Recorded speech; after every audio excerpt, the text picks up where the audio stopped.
ከነሱ ጋር ውጊያ በፊት ለፊት በሚያስገርም ሁኔታ በሚያስገርም ጀግንነት ተዋግተናል። ጓደኞቻችንንም ወንድሞቻችንንም ተሰውተዋል ማለት ነው። ብዙ ንብረት ጥለው ምንም ነገር ሳይከፋቸውና ሳይቸግራቸው ሀገራዊ ስሜት ይዟቸው እዛ ቦታ ላይ ተገኝተው ህይወታቸውን አሳልፈዋል ማለት ነው። እና ዛሬም ያን ደግማለሁ ብሎ ነበር፣ አልተሳካም። አባታችን ገብተው ገድል አድርገዋል። እስቲ ከልጃቸው የአባትን ገድል እንስማ። አባቴ ጌታውን ፈንታ ይባላል። የደርግ ወታደር ነበር ለ17 አመት። ብዙ መስዋዕትነት ከፍሏል ለሀገሩ። ሶማሌንም ከወረራ አድኗል። አልሆ አብረን ነበር ይሄር ነው። እኔ እሱ ጋር ኡመሪ ጋር ነበር። አባትና ልጅ አንድ ላይ ኡመሪ ጋር ነበር። ኡመሪ ጋር ገባው። እሱ ከሰዓት ገባ። በቃ እንደገባ ነው የቀረው ነውና ይሄ ነገር ተፈጠረ ሲባል ከልጁ ጋር ነው የወጣው። ልጁ እኔ ጋር ነበረ። እሱ ገባ። ስሜት ወጥሮት ስለነበር ብቻ በሰዓቱ በስሜት ሀገራዊ ፍቅሩ ስለገነፈለ በሰዓቱም ገጀራም ድንጋይ የያዘ ሰው ስለነበረ ይህ የ80 አመት አዛውንት እየሮጠ ነበር ቀድሞ ነው የገባው። ይህ ወንድማችን ዘሪሁን ነው። አባጌታውን የሚባለው አባት አጥቷል።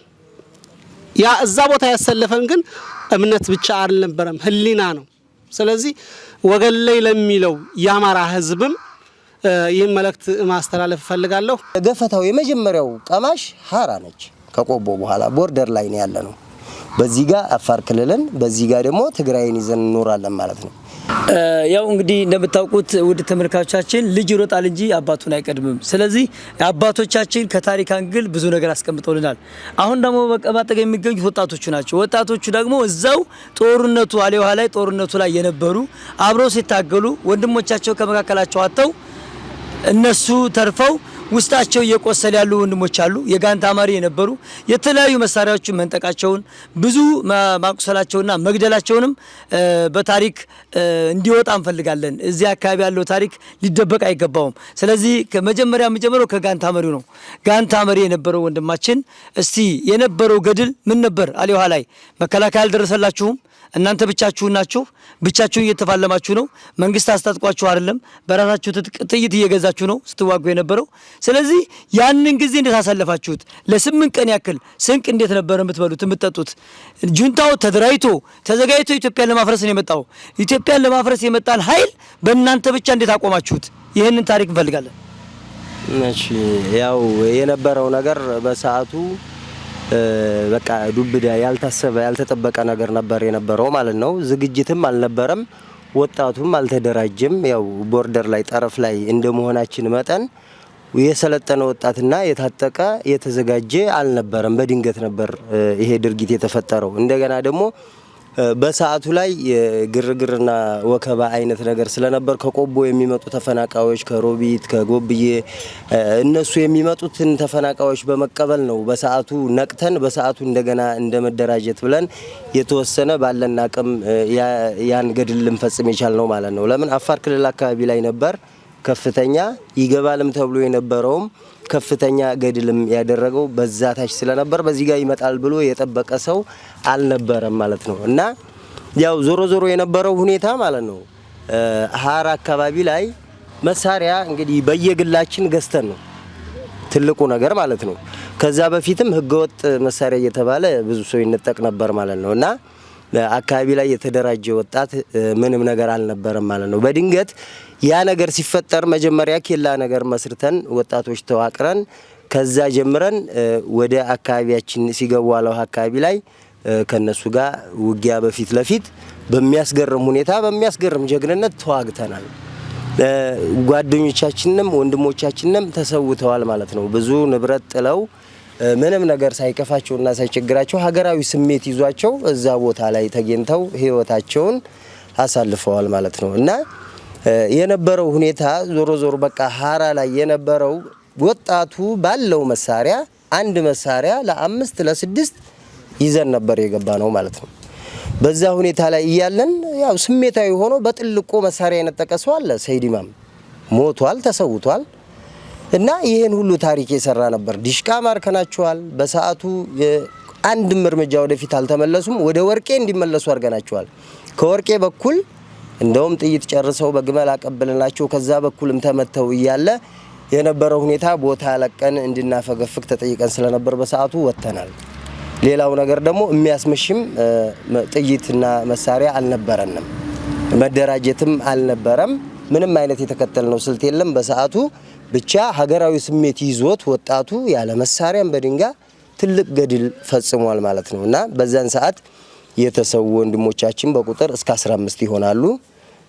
እነ ወለላው ጉሎ እነ ሰይድ ኢማም ብዙ ልጆች ተሰውብን እዛ ቦታ ላይ የቆሰሉም አሉ። እነ ሀብታሙ እነ ሰይድ አሊ እነ ሀቢብ የሚባሉ ልጆች የቆሰሉ። እነዚህ አሁን የጠቀስኩልህ ሰዎች ሀብታሙ መሳሪያ ይዞ ነበር፣ ሌሎቹ ግን መሳሪያ አልያዙም። እዛው ግንባር ላይ ፊት ላይ ነበሩ ማለት ነው እና ያን ነገር ስታይ ዝግጅትና አሰላለፍ ስላልነበረ ሬሽን አቀባይ የለም፣ ጥይት የሚያቀብልህ የለም፣ በኪስህ በያዝከው ብቻ ነው። ተበታትነን አስገራሚ የሆነ ውጊያ ስናደርግ ወደ 38 ሰው ገለንባቸዋል። ዲሽቃም ማርከናቸዋል። ዲሽቃውንም ለ11ኛ ክፍለ ጦር ኮሎኔል ነው ያስረከብነው ማለት ነው እና የነበረው ሁኔታ በዛን ሰዓት በዛ አጋጣሚ ላይ ከዛ ውጊያ ቆይተን በተመለስንበት አጋጣሚ ላይ እንኳን ጥይትና መሳሪያ የሌለው ሰው እንዲታጠቅም አልተደረገም ነበር በሰዓቱ ማለት ነው። ስለዚህ ባለን ነገር ላይ እስከ መጨረሻዋ ቀን ድረስ እዚህ ጋር ማለት ነው ተንጠባጥበን ቀርተን አንድ ስንቀር የወጣን ሁሉ ግለሰቦች አለን ማለት ነው። እስከ ዳናፊት የሚባል ቦታ ድረስ በውጊያ ነው ይሸኙን ማለት ነው እና ስለዚህ አንደኛ የገፈታው የመጀመሪያው ቀማሽ ሀራ ነች። ከቆቦ በኋላ ቦርደር ላይ ነው ያለ ነው። በዚህ ጋር አፋር ክልልን በዚህ ጋር ደግሞ ትግራይን ይዘን እንኖራለን ማለት ነው። እንደዛ ነገር ሆኖም ቦርደር ላይ ሆነንም በቂ የሆነ ትጥቅ የለንም። ከክላሽ ውጭ ምንም አይነት ትጥቅ የለንም። ይሄን ነገር ልናደርግም የቻልነው በዚህ ምክንያት ነው። ሁለተኛ ነገር ደግሞ እንደ ሌሎችም ሆነ ሌሎች እንደተደራጁት ሚዲያ ደጋፊ ሚዲያ ቢያንስ ኤምቲዩብ መሐመድ እና የወሎ የናንተ አህመድ እነሱ ነበሩ ትንሽ ድምጻችንን ሲያሰሙልን የነበሩት። እግረ መንገዴንም ለነሱ ምስጋና ማቅረብ ፈልጋለሁ ማለት ነው እና ሚዲያ አያውቀንም፣ ታፍነን ያለነው። በሰዓቱ ግን በሀገራዊ ስሜት ተነሳሽነት እንግዲህ በድንጋይ አንድ ሰው መዋጋት ማለት ምን ማለት ነው? ይሄ ትልቅ ነገር ነው። ካፈሙዝ ስር ድንጋይ ይዞ መቅረብ ከዚህ የበለጠ ጀግንነት የለም። ከዚህ የበለጠ ሀገራዊ ፍቅርና ስሜት የለም ያለ ድርጅት ማለት ነው። ስለዚህ አሁንም ላሳስብ የሚገባው ነገር ማለት ነው በጦር ውጊያም ሆነ በስልትም ሆነ ያሉትን እዚህ አካባቢ የቆዩ ግለሰቦች ታይተዋል አሉ።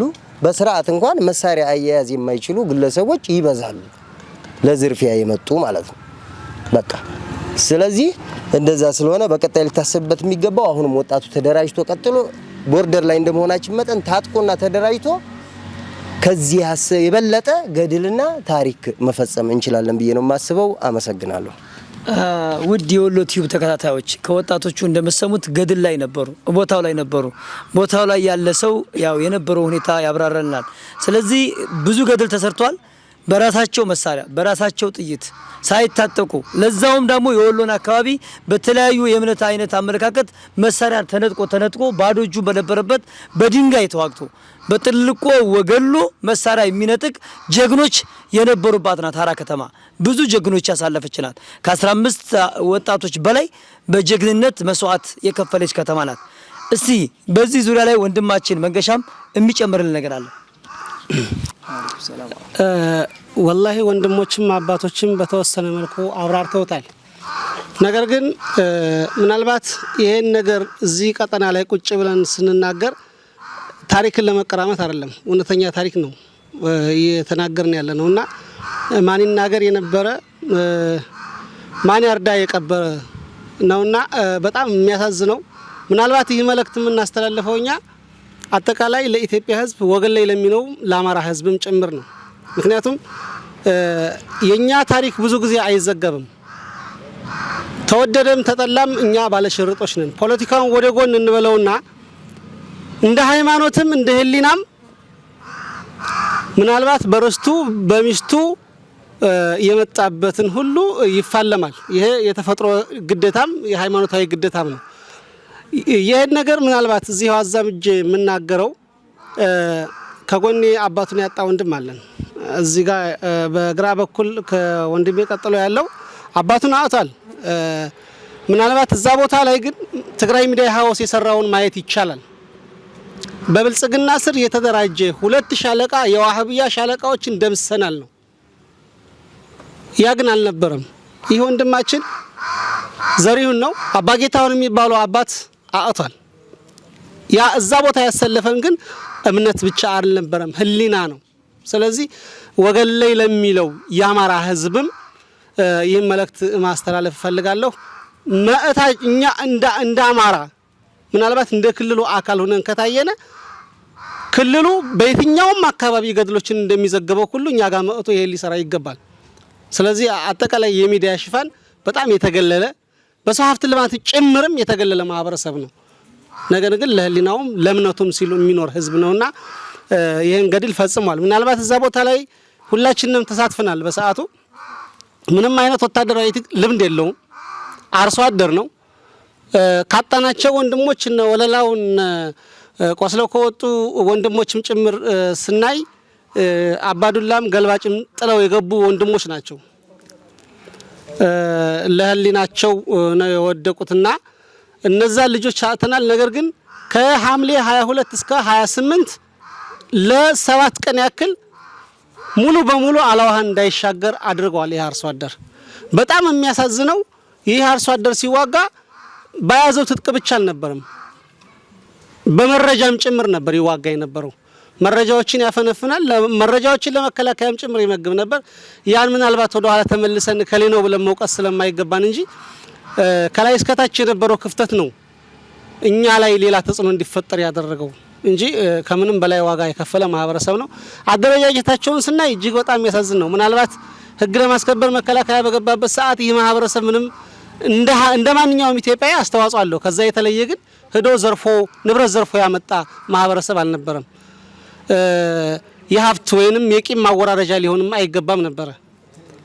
እዛ ዘረፋ ላይ ምንም አይነት አስተዋጽኦ የለንም እኛ። ምክንያቱም ለህሊናችንም ለእምነታችን ነው የምናድረው። ግን እንደተገላቢጦ ሆኖ እኛ ላይ ሂሳቡ ነው የተወራረደው። በጣም የሚያሳዝነው አደረጃጀታቸውን ስናይ ደፋሪ ቡድን አለ፣ ዘራፊ ቡድን አለ፣ ማብራት ነክ ነገሮችን የተከዘ ሃይድሮ ፓወር ሰራተኞች ጭምር ነው በቲም አደራጅቶ የመጣው።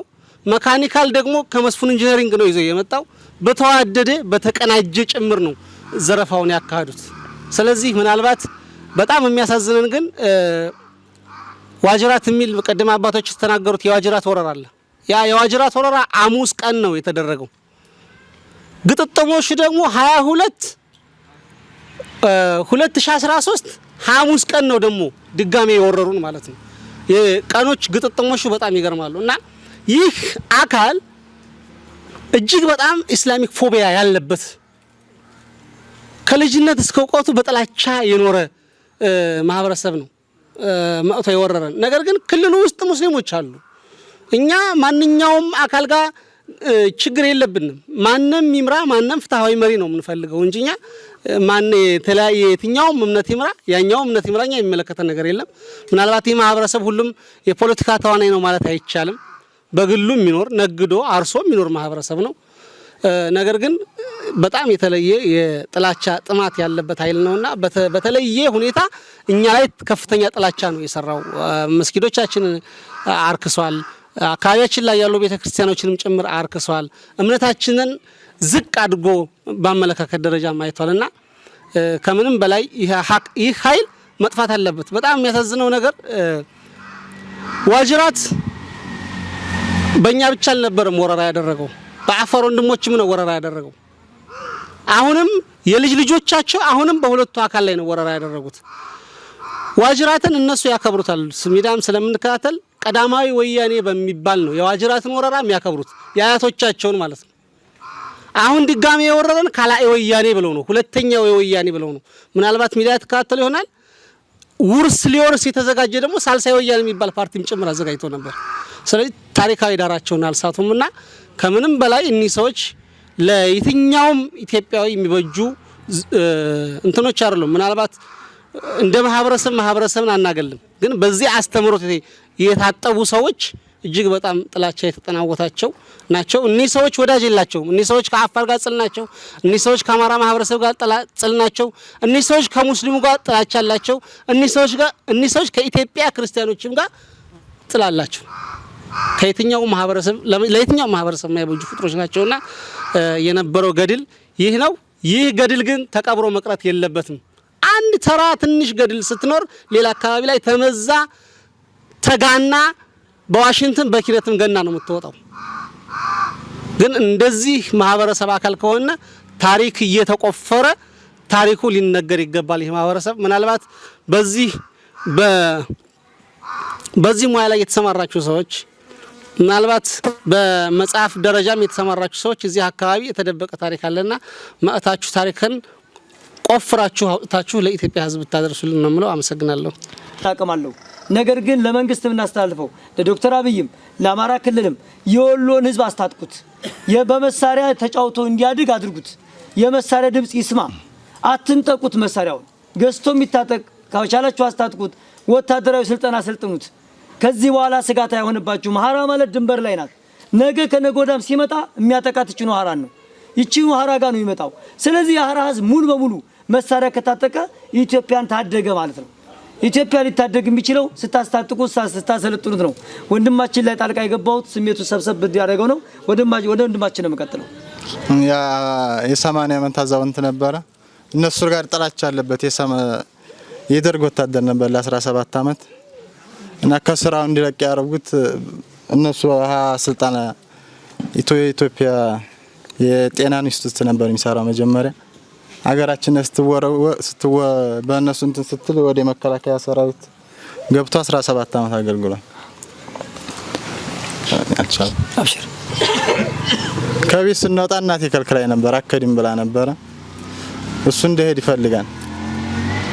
እዛ ጧት ኡመር ጋር ነው የገባው። እሱ በኋላ ቀርቶ እንግዲህ አባቱን ብዙ መናገር ባይችልም እስቲ ወንድማችን ኡመር የተወሰነ ይግለጽልን። ያው እንግዲህ የነበረው ነገር ስሜታዊ የሀገር ፍቅር ከወታደር ልብ ውስጥ ነው የምትኖረው። ከወታደራዊ መዝሙሩም ጋር የተቆራኘ ነው። ይህ ሰው ወታደር ሆኖ በሚሊተሪ ህይወት አመታቶችን ለረጅም ጊዜ ያሳለፈ ሰው ነው። የሀገር ፍቅሩ ይህ ነው የማይባል ነው። አሁን ካለው ትውልድም በተለየ ሁኔታ ለሀገሩ ፍቅርና ውዴታ ያለው ማህበራዊ ህይወትም ላይ የአካባቢውን ሰው ጎረቤቶቹንም ሆነ ያለው ማንኛውም ማህበራዊ ግንኙነቱ በጣም በጸባዩ እሱም ቤተሰቦቹም በመልካም ከሚነሱት ውስጥ አንዱ ናቸው ማለት ነው። እና ይሄ ነገር ተፈጠረ ሲባል ከልጁ ጋር ነው የወጣው። ልጁ እኔ ጋር ነበረ፣ እሱ ገባ።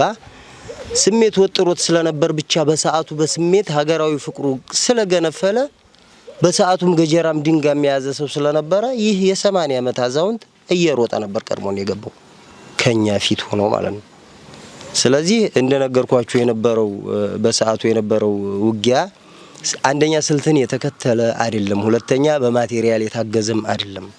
ስለዚህ በሰዓቱ ይዞት የነበረው ቦምብ ነበር። ድርጊቱ ተፈጸመ። በዛን ታይም ላይ እኛ እየመሸ ሰዎች እየወጣን ወደ ኋላ በየአቅጣጫው እየወጣን ወደ መሰባሰብ ስንገባ እሱ ቀርቶ ነበር እና ለቀናቶች ያክል ተደጋጋሚ ልንፈልገው ሞክረን ነበር፣ አላገኘነውም። ያው እዛም ላይ የወደቁትን ግለሰቦች ወንድሞቻችን እነ መሐመድ ሁሴን እነ ወለላው ጉሎ እነ ሰኢድ ኢማም ብዙ ግለሰቦች በቁጥር 15 የሚሆኑ እዛው ቀርተው ብቻ ታሪክ የማይረሳው መጥፎ ጠባሳ ጥሎብናል በልባችን። ለቤተሰቦቻቸውም አይደለም በሰዓቱ እዛ ቦታ ላይ ያለ የእናት ልጅ ማለት ነው። በቃ ለአንድ አላማ ነው እዛ ቦታ የቆመው ሀገሬን ብሎ እኔን የሚጠብቀኝ እሱ ነው፣ እሱን የምጠብቀው እኔ ነኝ። እዛ ቦታ ላይ ውልድ ባይኖርህም ጓደኛ ባትሆንም ካንተ ጋር ሊሞት ካንተ ጋር ስትወርቅ ሊያነሳህ አንተን ሊጠብቅህ ልትጠብቀው ነው ወደ ውጊያ ወደ እሳት ውስጥ የምትገባው ማለት ነው። እና በመሰረቱ ያጣናቸው ወንድሞቻችን በጣም ይህ ነው የማይባሉ ጥሩ ሰዎች ናቸው ያጣናቸው ማለት ነው። ከሀብትም ህፃናቶች ልጆችንና መኪናቸውን አቁመው ቤት ንብረታቸውን ጥለው ከኛ ተለይተዋል። አልহামዱሊላህ ረቢል ዓለሚን። በጠቅላላው ግን ስላለው ነገር በቃ ጠቅላላ አርጌ ሳስብ በውጭም የምትገኙ የሀራ ልጆች አገር ውስጥም ያሉ የሀራ የግል ባለሀብቶች የሀራ ልጆች አሉ። ልክ እንደ ሌላው አካባቢ የሚዲያ ሽፋንን ተጠቅሞ እስከ መታጠቅ የደረሰው በግሉ ነው። ውጭ ያሉ ቤተሰቦቻቸው ጓደኞቻቸው የሀገሮቻቸው ልጆች የተለያዩ ድጋፍ አድርገው አስታጥቃቸዋል። እስከ ተሽከርካሪ ድረስ ገዝተውላቸዋል። እኛ ግን ከየትኛውም አካል ውጭ ሆነን ይኸውልህ እንደዚህ ወንድሞቻችንን በየቦታው እየሰዋን እየወደቁ ይቀራሉ ማለት ነው። ስለዚህ ይሄ ነገር ተሰምቷችሁ ተደራጅተን ታጥቀን አካባቢያችንን መጠበቅ የሚችል ወጣት በቂ ወጣት ወታደራዊ ስልት የታነጸ ለምሳሌ ያክል እኔ ወታደር ነበር። ይህ ወንድሜ ወታደር ነበር። ብዙ ጊዜያቶችን አገልግለናል። የነሱ የውጊያ ስልታቸው ምንድነው? ጠንቅቄ ያውቀዋለሁ።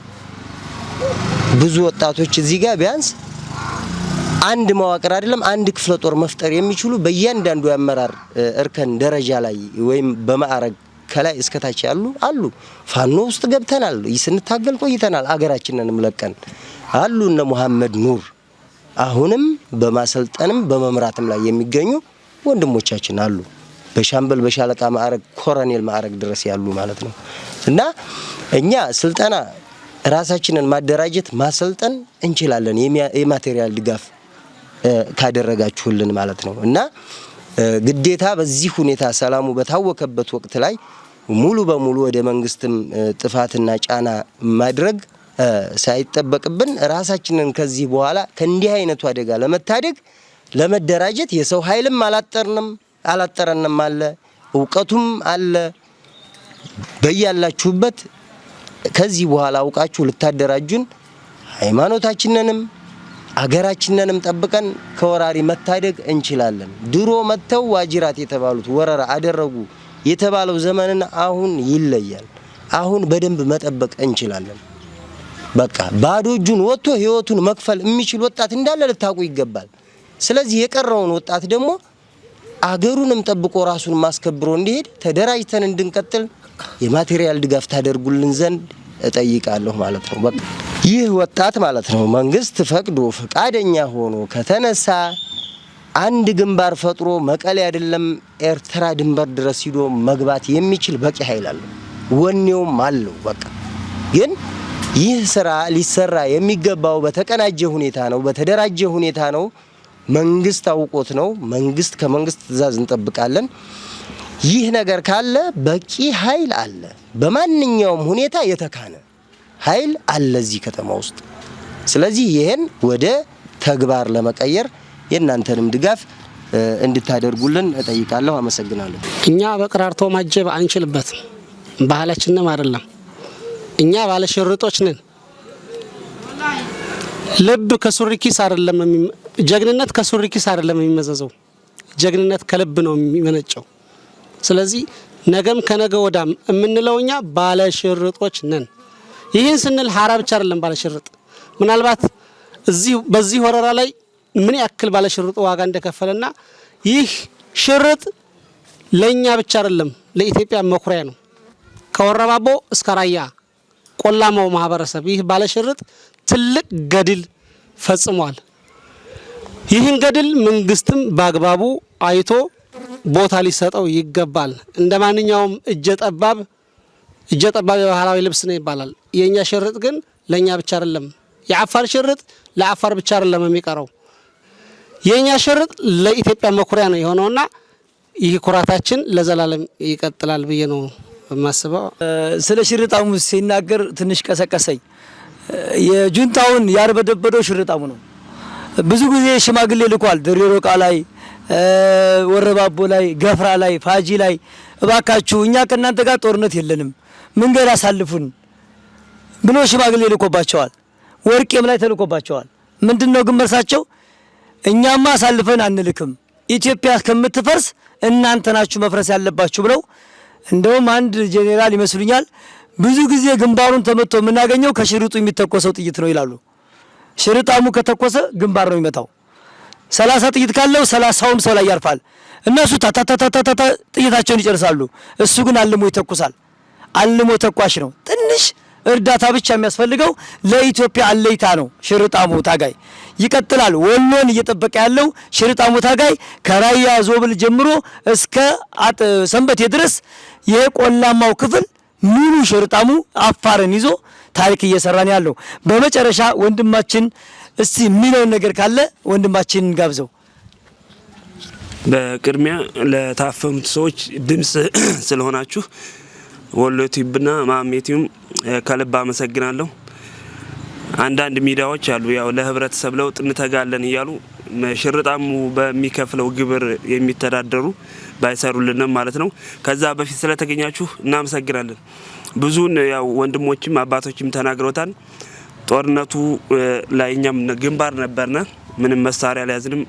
ያው መረጃ ለመስጠት ብለን ሞባይል ምናምን ይዘን ሄሩ። ጦርነቱ አውደ ግንባር ላይ ገብተን ነበረ።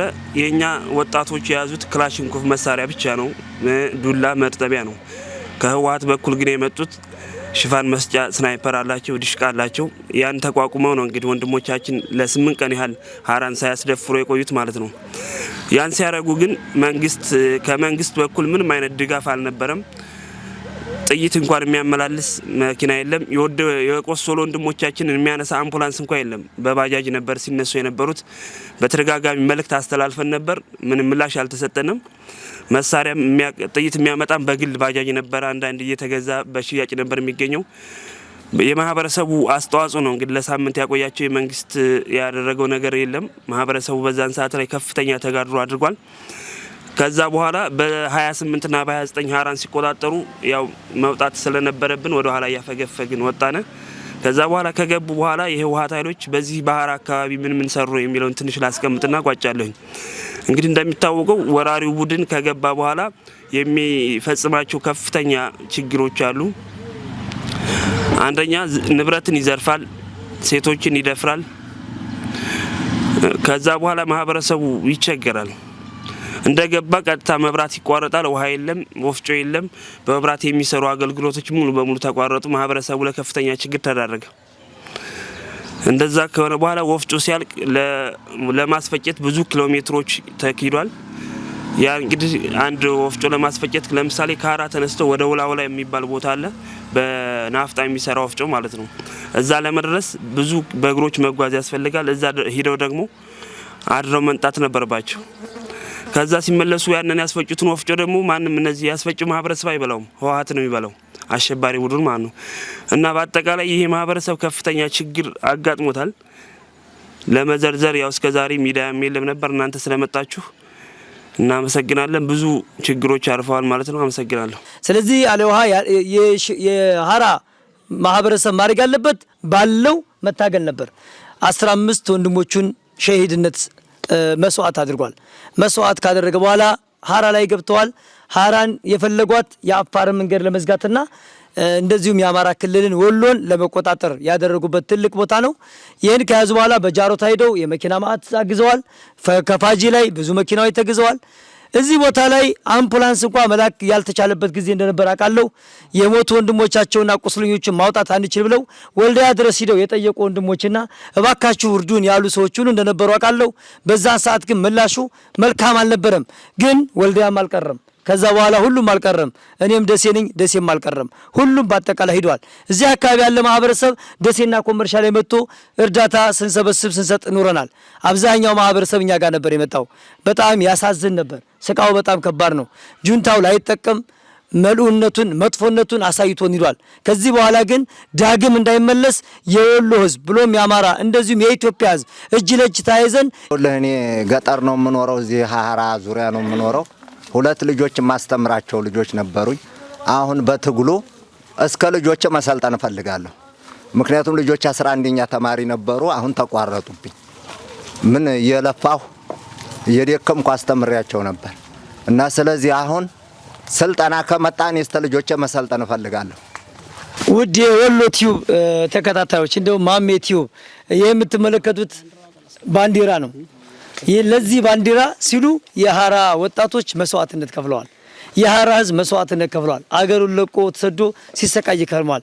አሁን ወደ አገሩ ተመልሰዋል። አላማው ወደፊት እንጂ ወደ ኋላ አይሆንም።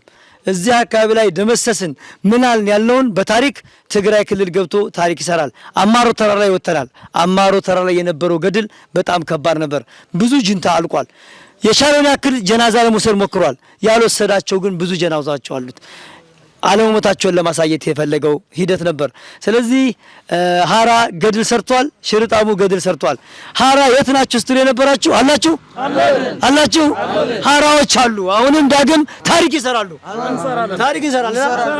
ወሎ ቲቪዎች በጣም እናመሰግናለን። በጣም እዚህ ቦታ ድረስ መጣችሁ ገድላችን ስላወጣችሁ ገድሉን እንዲወጣ ስላደረጋችሁ እናመሰግናለን። መጨረሻ ላይ በዱዓ የሚጨርስልን በምርቃን አሁንም ደግ ይሁን። ደግ አላህ አድርገው። እጁ አፍረን እጁ ወሎ ሸነን ወሎ ይንገስ። አሁንም ይንገስ። አሁንም እስከ መጨረሻው ስሩን ነቅሎ ይሄን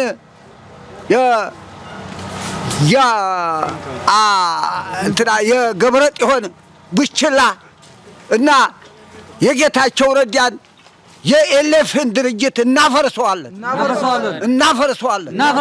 አሮባ ዲያበለ ቃሚን እናፈርሰዋለን። የአማሪካን ብችላ፣ የአማሪካን ገበሬ፣ የአማሪካን እርበኛ ኤሌፍን እናፈርሰዋለን። እናመሰግናለን። በጣም እንወዳቸዋለን።